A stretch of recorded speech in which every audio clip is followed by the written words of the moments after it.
ಈಗಾಗಲೇ ಕಳೆದ ಒಂದು ವಾರದಿಂದ ನಾನು ವಾರದ ಹಿಂದೆನೇ ನಮ್ಮ ಹಿರಿಯ ಪೊಲೀಸ್ ಅಧಿಕಾರಿಗಳ ಜೊತೆಯಲ್ಲಿ ಚರ್ಚೆ ಮಾಡಿದ್ದೇನೆ. ಅದರ ಜೊತೆಗೆ BBMPಯ ಕಮಿಷನರು, ನಮ್ಮ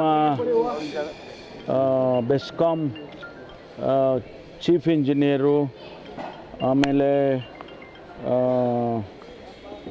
ಇದರ ಜೊತೆಗೆ ಆರೋಗ್ಯ ಇಲಾಖೆಯ ಡೈರೆಕ್ಟ್ರು, ಇವರೆಲ್ಲರನ್ನೂ ಕೂಡ ನಾನು ಸಭೆ ಮಾಡಿ, ಎಕ್ಸೈಸ್ ಕಮಿಷನರು ಇವ್ರನ್ನೆಲ್ಲರನ್ನೂ ಕೂಡ ಸಭೆ ಮಾಡಿ ಅವರವರ ಜವಾಬ್ದಾರಿ ಏನಿದೆ ಈ ಹೊಸ ವರ್ಷದ ಆಚರಣೆಯಲ್ಲಿ ಇಡೀ ರಾಜ್ಯದಲ್ಲಿ ಏನೇನು ಅವರ ಜವಾಬ್ದಾರಿ ತಗೊಳ್ಬೇಕು ಅನ್ನೋದ್ರ ಬಗ್ಗೆ ನಾನು ಚರ್ಚೆ ಮಾಡಿ ಕೆಲವು ತೀರ್ಮಾನಗಳನ್ನು ಮಾಡಿದ್ದೇವೆ. ಅದರ ಹಿನ್ನೆಲೆಯಲ್ಲಿ ವಿಶೇಷವಾಗಿ ಬೆಂಗಳೂರಿನಲ್ಲಿ ಪ್ರತಿ ವರ್ಷ ಸಾವಿರಾರು ಜನ ಸೇರಿ ಏನು ಈ ಆಚರಣೆಯನ್ನು ಮಾಡ್ತಾರೆ. ಆ ಸಂದರ್ಭದಲ್ಲಿ ಕೆಲವು ಸಂದರ್ಭದಲ್ಲಿ ಗಲಾಟೆಗಳಾಗುತ್ತೆ, ಕೆಲವು ಸಂದರ್ಭದಲ್ಲಿ ತಳ್ಳಾಟ ನೂಕಾಟ ಆಗುತ್ತೆ. ವಿಶೇಷವಾಗಿ MG ರೋಡು, ಬ್ರಿಗೇಡ್ ರೋಡು ಈ ಥರ ಅಲ್ಲಿ ಹೆಚ್ಚು ಜನ ಸೇರ್ತಾರೆ, ವಿಶೇಷವಾಗಿ ಯುವಕರು ಸೇರ್ತಾರೆ. ಆ ಸಂದರ್ಭದಲ್ಲಿ ಹಿಂದೆ ಎಲ್ಲ ಗಲಾಟೆಗಳಾಗಿದ್ದಾವೆ. ಹೆಣ್ಣುಮಕ್ಕಳ ಮೇಲೆ ಏನು ತಳ್ಳಾಟ ಮಾಡಿ ಅದೆಲ್ಲ ಮಾಡತಕ್ಕಂಥದ್ದನ್ನು ನಾವು ಕೇಳಿದ್ದೇವೆ.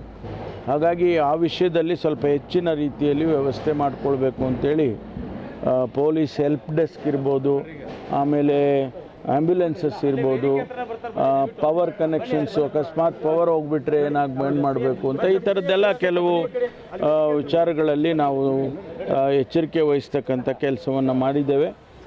ನನಗೆ ವಿಶ್ವಾಸ ಇದೆ ಈ ಬಾರಿ ಈ ಆಚರಣೆಯಲ್ಲಿ ಸಂತೋಷದಿಂದ ಅವರೆಲ್ಲ ಆಚರಣೆ ಮಾಡ್ತಾರೆ. ನಾವು ಅಷ್ಟಕ್ಕೆ ಅವಕಾಶ ಮಾಡಿಕೊಡ್ತೇವೆ, ಆದರೆ ಯಾವುದೂ ಅಹಿತಕರವಾದ ಘಟನೆ ನಡೀಬಾರ್ದು ಅಂತೇಳಿ ಎಚ್ಚರಿಕೆಯನ್ನು ವಹಿಸಿದ್ದೇವೆ.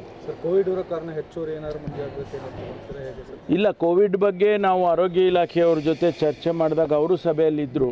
ಅವರು ಆತಂಕ ಪಡ್ತಕ್ಕಂಥದ್ದೇನಿಲ್ಲ. ವಯಸ್ಸಾದವರು ಸ್ವಲ್ಪ ಹೆಚ್ಚಿನ 60-65 ಈಗಾಗಲೇ ನಮಗೆ ಅಡ್ವೈಸರಿ ಇಶ್ಯೂ ಮಾಡಿದ್ದಾರೆ. 60 ವರ್ಷದ ಮೇಲಿನವರು ಎಲ್ಲಿ ಜನ ಸಂದಣಿ ಜಾಸ್ತಿ ಇದೆ ಅಲ್ಲಿ ಹೋದಂಥ ಸಂದರ್ಭದಲ್ಲಿ ಮಾಸ್ಕ್ ಎಲ್ಲ ಹಾಕ್ಕೋಬೇಕು ಅಂತ ಅದನ್ನು ಸ್ವಲ್ಪ ನಾವು ಅನೌನ್ಸ್ ಮಾಡ್ತೀವಿ, ಪ್ರಕಟಣೆ ಮಾಡಿದ್ದೇವೆ ಈಗಾಗಲೇ. ಅದನ್ನು ಇನ್ನೂ ಹೆಚ್ಚಿನ ರೀತಿಯಲ್ಲಿ ಆರೋಗ್ಯ ಇಲಾಖೆಯವರು ಮಾಡಿದ್ದಾರೆ. ಸರ್, ಇವರು ಪದೇ ಪದೇ ಸರ್ಕಾರದ ವಿರುದ್ಧ ಮಾತಾಡ್ತಕ್ಕಂಥ ಅಥವಾ ಸರ್ಕಾರನ ಕಿವಿಂಡ್ತಕ್ಕಂಥ ರಾಯರೆಡ್ಡಿ ಅವರಾಗಿರ್ಬೋದು, BR ಪಾಟೀಲ್ ಆಗಿರ್ಬೋದು, ಅವ್ರಿಗೆಲ್ಲ ಸ್ಥಾನಮಾನ ಕೊಡಲಾಗಿದೆ ಸರ್. ಅದು ಮುಖ್ಯಮಂತ್ರಿಗಳು ತೀರ್ಮಾನ ಮಾಡಿದ್ದಾರೆ. ಅವರಿಗೆ ಒಂದಿಷ್ಟು ಸಲಹೆಗಳು ಆಗಾಗ್ಗೆ ಅವರ ಕಣ್ತಪ್ಪಿ ಹೋಗಬಾರ್ದು ಅಂಥೇಳಿ ಈ ಇಲಾಖೆಗಳಲ್ಲಿ ಏನಾಗುತ್ತೆ, ಒಂದು ಸಂದರ್ಭ ಮುಖ್ಯಮಂತ್ರಿಗಳು ಎಲ್ಲವನ್ನೂ ನೋಡೋದಕ್ಕಾಗೋದಿಲ್ಲ. ಕೆಲವು ಸಂದರ್ಭದಲ್ಲಿ ಅದು ನೆಗೆಟಿವ್ ಆಗಿಬಿಡುತ್ತೆ.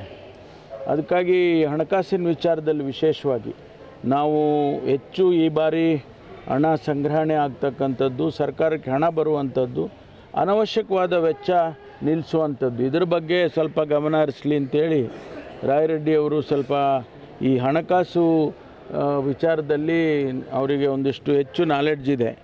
ಅದಕ್ಕಾಗಿ ಅವ್ರನ್ನ ಅಡ್ವೈಸರ್ ಅಂತ ಮಾಡ್ಕೊಂಡಿದ್ದಾರೆ. ಕುಮಾರಸ್ವಾಮಿ ಹೋಗೋದಕ್ಕಿಂತ ಕೈ ತಪ್ಪಿ ಹೋಗಿ ಬಾಯಿ ತಪ್ಪಿ ಮಾತಾಡಬಾರ್ದು ಅನ್ನೋ ಕಾರಣಕ್ಕಾಗಿ ಹತ್ತಿರ ಇಟ್ಕೊಂಡಿದ್ದಾರೆ ಅಂತ. ಅಲ್ಲ, ಅದು ವಿಶ್ಲೇಷಣೆ ನಾವು ಹೆಂಗೆ ಬೇಕಾದ್ರೂ ಮಾಡ್ಕೋಬೋದು. ವಿಶ್ಲೇಷಣೆ ಮಾಡೋದಕ್ಕೆ ಇತಿಮಿತಿ ಏನಿಲ್ವಲ್ಲ, ಹೆಂಗೆ ಬೇಕಾದರೂ ಹೇಳ್ಕೊಬೋದು ನಾವು. ಕುಮಾರಸ್ವಾಮಿ ಹೇಳಿದ್ದಾರೆ ವಿಧಾನಸಭೆನ ಗಂಜಿ ಕೇಂದ್ರ ಮಾಡಕ್ಕೆ ಹೊರಟಿದ್ದಾರೆ, ಬರಗಾಲದ ಪರಿಸ್ಥಿತಿಯಲ್ಲಿ ಇಂಥ ಮತ್ತೆ ಸ್ಥಾನವನ್ನು ಕೊಟ್ಟಿದ್ದಾರೆ ಅಂತ. ಅವ್ರ ಬಗ್ಗೆ ನಾವು ಮಾತಾಡದೇ ಇರೋದೇ ಒಳ್ಳೆಯದು. ಅವ್ರ ಬಗ್ಗೆ ಮಾತಾಡೋದೇ ಒಳ್ಳೆಯದಲ್ಲ. ಅವರು ಅಂಥ ಮಾತುಗಳು ಆಡ್ತಿರ್ತಾರೆ. ಅದಕ್ಕಾಗಿ ಅವ್ರನ್ನ ಹಾಗೆ ಮಾತಾಡಿ ಅಂತ ಬಿಟ್ಬಿಡೋದು ವಾಸಿ. ಸರ್, ಈಗ ಪ್ರತಾಪ್ ಸಿಂಹ ಅವರ ಸಹೋದರ ವಿಕ್ರಮ್ ಸಿಂಹ ಅವರ ಬಂಧನದ ಹಿನ್ನೆಲೆಯಲ್ಲಿ ಪ್ರತಾಪ್ ಸಿಂಹ ಮುಖ್ಯಮಂತ್ರಿಗಳ ವಿರುದ್ಧ ವಾಗ್ದಾಳಿ ಮಾಡಿದ್ದಾರೆ. ರಾಜಕೀಯ ಕಾರಣಕ್ಕಾಗಿ ನನ್ನ ತಮ್ಮನನ್ನು ಅರೆಸ್ಟ್ ಮಾಡಿದಿರಿ ಮುಖ್ಯಮಂತ್ರಿಗಳೇ. ಅಲ್ಲ, ಇದು ಅನ್ಆಥರೈಸ್ಡ್ ಆಗಿ ಮರ ಕಡ್ದಿದ್ದಾರೆ, ಹೌದಾ?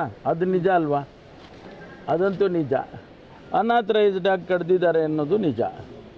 ಅದಕ್ಕೆ ಕಾನೂನಿದೆ, ನೀವು ಆಥರೈಸ್ಡಾಗಿ ಮಾಡಬೇಕಪ್ಪ, ಕಾನೂನಲ್ಲಿ ಪರ್ಮಿಷನ್ ತೊಗೊಂಡು ಮಾಡಿ ಅಂತ ಕೇಳ್ತಾರೆ. ನೀವು ಪರ್ಮಿಷನ್ ಇಲ್ಲದೆ ಇದೆಲ್ಲ ಮಾಡಿದ್ದೀರಾ ಅಂತ ಹೇಳಿದಾಗ ಕಾನೂನು ಪ್ರಕಾರ ಕ್ರಮ ತೊಗೊಂಡಿದ್ದಾರೆ. ಅದರಲ್ಲಿ ಮುಖ್ಯಮಂತ್ರಿಗಳದ್ದೇನಿದೆ ಅಥವಾ ಬೇರೆಯವ್ರದ್ದೇನಿದೆ? ಅನವಶ್ಯಕವಾಗಿ ಇದಕ್ಕೆ ಒಂಥರ ರಾಜಕೀಯದ ಬಣ್ಣ ಕೊಡೋಕ್ಕೂ ಹೋಗ್ತಾರೆ ಎಲ್ಲದಕ್ಕೂ. ಅವರು ಕಾನೂನು ಪ್ರಕಾರ ಫಾರೆಸ್ಟ್ ಡಿಪಾರ್ಟ್ಮೆಂಟ್ನವರು ಏನು ಕ್ರಮ ಮಾಡಬೇಕು ಮಾಡಿದ್ದಾರೆ. ಅವ್ರ ಕೆಲಸ ಅವ್ರು ಮಾಡಬಾರ್ದಾ? ಸರ್ ಎಚ್ ಆಂಜನೇಯರು ಒಂದು ಹೇಳಿಕೆ ಕೊಟ್ಟಿದೆ ಸರ್, ಮಂದಿರ ಕಟ್ಟೋಕ್ಕೆ ಸಾವಿರಾರು ಕೋಟಿ ಖರ್ಚು ಮಾಡೋದು ಬದಲು ಬಡವರ ಉದ್ಧಾರಕ್ಕಾಗಿ ಹಣ ಮೀಸಲಿಡಬೇಕಾಗಿತ್ತು ತಮ್ಮ ಅಭಿಪ್ರಾಯ. ನೋಡ್ರಿ, ಒಂದು ಹೇಳ್ತೀನಿ ನಿಮಗೆ, ಅವ್ರು ಏನು ಹೇಳಿದ್ದಾರೆ, ನೀವೇನು ಹೇಳ್ತೀರಿ? ಎಲ್ಲ ಹೇಳಿದವ್ರಿಗೆ ಎಲ್ಲ ನಾನು ರಿಯಾಕ್ಟ್ ಮಾಡಬೇಕಾ? ಹೇಳಿ. ಹೇಳಿದವ್ರ ಮಾತಿಗೆಲ್ಲ ಇವತ್ತು ಕರ್ನಾಟಕದಲ್ಲಿ ದಿನನಿತ್ಯ ಹೇಳಿಕೆಗಳು ಬರ್ತಾನೆ ಇದೆ. ಎಲ್ಲರಿಗೂ ನಾವು ಉತ್ತರ ಕೊಡೋಕ್ಕಾಗುತ್ತಾ? ಸರ್ಕಾರ ಜವಾಬ್ದಾರಿಯುತವಾಗಿ ಯಾವ ವಿಚಾರದಲ್ಲಿ ನಾವು ಪ್ರತಿಕ್ರಿಯೆ ಮಾಡಬೇಕೋ ಅದಕ್ಕೆ ಖಂಡಿತ ಮಾಡೋಣ. ಆದರೆ ಎಲ್ಲರೂ ಹೇಳಿದ್ದವ್ರಿಗೆಲ್ಲನೂ ನಾವು ಉತ್ತರ ಕೊಡೋಕ್ಕೆ ಬರೋದಿಲ್ಲ. ಸರಿ, ಹೊಸ ವರ್ಷ ಸರ್ ವಿಶ್ ಮಾಡ್ತೀನಿ ಸರ್. ರಾಜ್ಯದ ಜನತೆಗೆ ಬರ್ತಕ್ಕಂಥ ಹೊಸ ವರ್ಷ 2024 ಹರುಷ ತರಲಿ ಅಂಥೇಳಿ ನಾನು ಹಾರೈಸ್ತೇನೆ.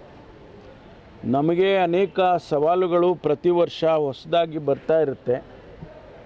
ಹಿಂದೆ ಕೋವಿಡ್-19 ಬಂದಾಗಲೂ ಕೂಡ ಇಡೀ ಜಗತ್ತೇ ಹಳ್ಳಾಡೋಯ್ತು. ಅಂತಹ ಸಂದರ್ಭದಲ್ಲಿ ನಮ್ಮಲ್ಲಿ, ನಮ್ಮ ರಾಜ್ಯದಲ್ಲೂ ಕೂಡ ಸಾವಿರಾರು ಜನ ತಾವು ಸಾವನ್ನಪ್ಪಿದ್ರು. ಆದ್ದರಿಂದ ಈ ಬಾರಿ ಮುಂದೆ ಬರ್ತಕ್ಕಂಥ ವರ್ಷ ಅಂಥ ಯಾವುದೇ ಸವಾಲುಗಳು ಬರದೇ ಇರಲಿ, ಜನಸಮುದಾಯ ಶಾಂತಿಯಿಂದ, ನೆಮ್ಮದಿಯಿಂದ, ಸಹೋದರತ್ವ ಭಾವನೆಯಿಂದ ಜೀವನವನ್ನು ನಡೆಸ್ತಕ್ಕಂಥ ರೀತಿಯಲ್ಲಿ ಆಗಲಿ ಅಂತೇಳಿ ನಾನು ಆ ಭಗವಂತನಲ್ಲಿ ಪ್ರಾರ್ಥನೆಯನ್ನು ಸಲ್ಲಿಸ್ತೇನೆ. Okay, thank you.